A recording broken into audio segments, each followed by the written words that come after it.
हैं कि महाभारत की लड़ाई विश्व की सबसे बड़ी लड़ाई थी।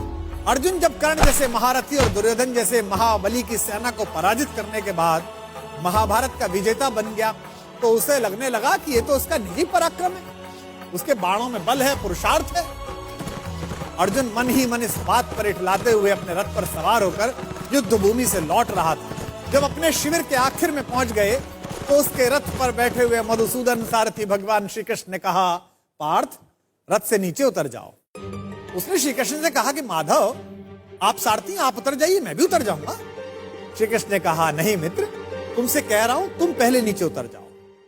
जब यह विवाद थोड़ा बढ़ा तो अर्जुन के ठीक पीछे खड़े हुए धर्मराज युधिष्ठिर ने कहा, द्वारिकाधीश अगर कोई बात कह रहे हैं तो उसमें कोई संकेत है।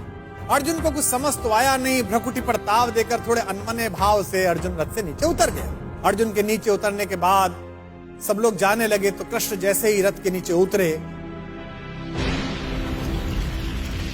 रथ में एक भयंकर विस्फोट हुआ और रथ छोटे छोटे टुकड़ों में बट गया।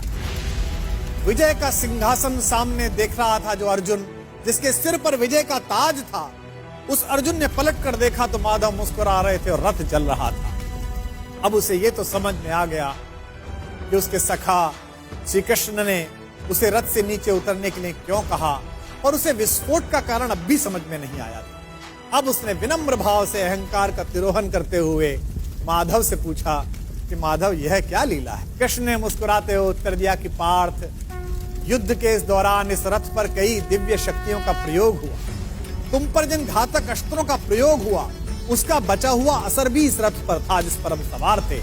लेकिन वे सारे अस्त्र शस्त्र और वे घातक शक्तियां केवल इस कारण से काम नहीं कर रही थी कि मैं वहां उपस्थित था। अगर आज मैं इस रथ से तुमसे पहले उतर जाता अर्जुन, तो इस युद्ध को जीतने के बाद भी तुम जीवित ना हो। अर्जुन की आंख खुल गई। उसे यह एहसास हुआ कि विश्व की जिस सबसे बड़ी विजय को वो अपना निजी पराक्रम मान रहा है, वो केवल उसकी उपलब्धि नहीं बल्कि उसमें ईश्वर के उस अंश की सद्भावना है जिसे मधुसूदन भुवन मोहन कन्हैया कहा जाता है।